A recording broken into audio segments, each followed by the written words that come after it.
В 1994 году у меня был опыт выхода из тела. Я видел себя со стороны. От страха попытался закричать, но меня никто не услышал, хотя рядом спали еще 3 человек.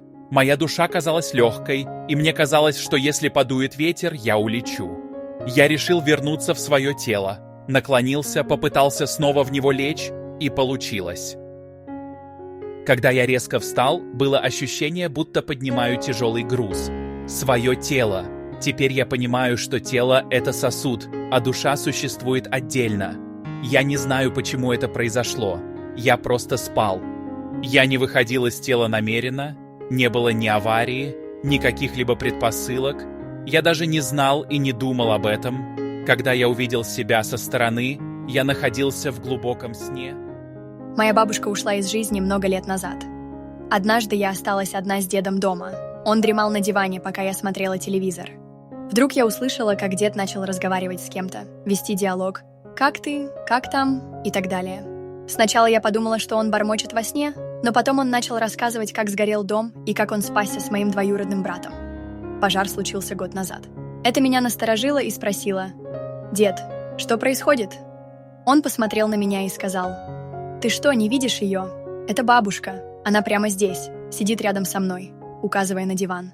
Дед сказал, чтобы я не боялась, и признался, что сам тоже был в шоке от того, что это происходит.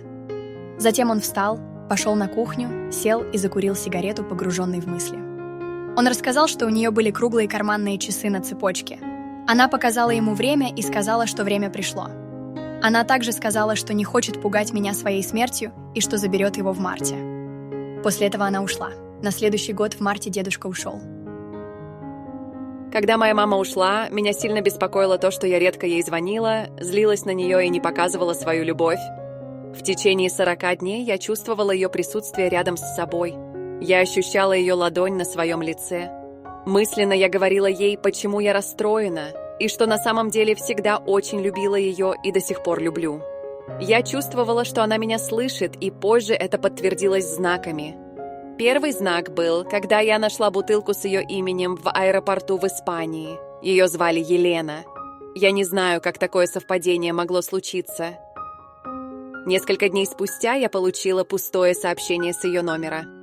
Затем, примерно через неделю, пришло еще одно пустое сообщение, но уже с ее старого номера. Это было невероятно.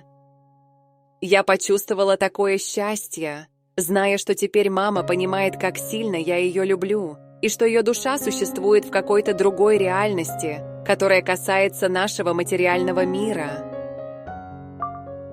Мой папа закрыл глаза от сильной боли, и мы поняли, что он умер. Скорая помощь была бессильна. По какой-то причине я начала закрывать все двери и окна в квартире.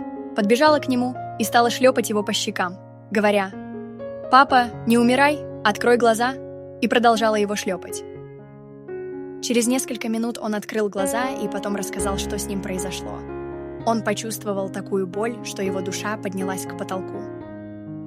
Там было совершенно темно, и он начал летать по комнате, пытаясь найти дверь, чтобы выбраться, но не мог найти выход.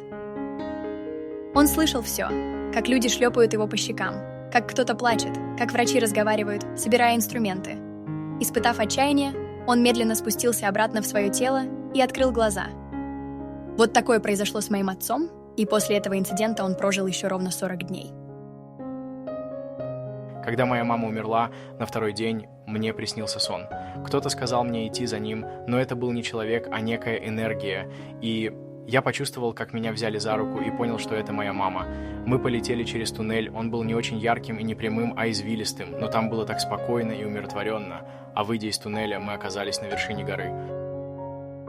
Мама, хотя я ее не видел, говорила со мной без слов, я слышал и понимал, что это она. Она сказала мне: «Смотри». Я посмотрел и увидел неземную красоту, зелень, горы, облака, прекрасные реки, поистине потрясающий пейзаж. Я осознал, что стою в своем теле, как будто над пропастью, а внизу простирается эта невероятная красота. Я спросил, что будет, если я упаду. И голос в моей голове ответил: «Ты проснешься, ма». И я проснулся. Я понял, что мама показала мне, где она теперь, и что она счастлива. Это было не воображение, а нечто реальное. Я видел все так, как будто действительно там находился, и ощущал эту красоту. Мой дедушка умер у меня на руках. Врачи скорой сказали, что он не выживет.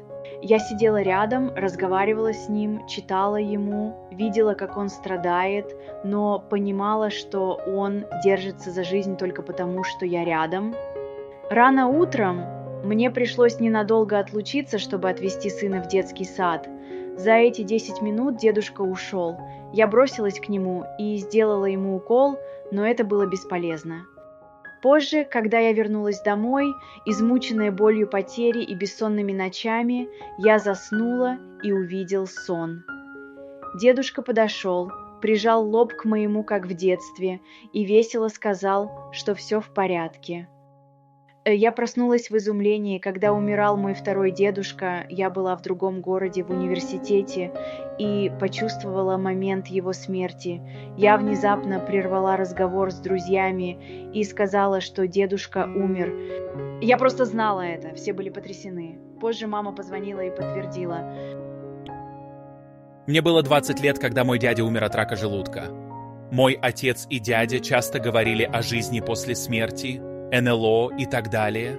Когда дядя был очень болен и знал, что умрет, он пообещал, что если что-то существует после смерти, он постарается сообщить об этом. Примерно через месяц после его смерти мне приснилось, что кто-то стучит в нашу дверь. Это было очень реальное ощущение. Я пошел открывать дверь и увидел своего умершего дядю.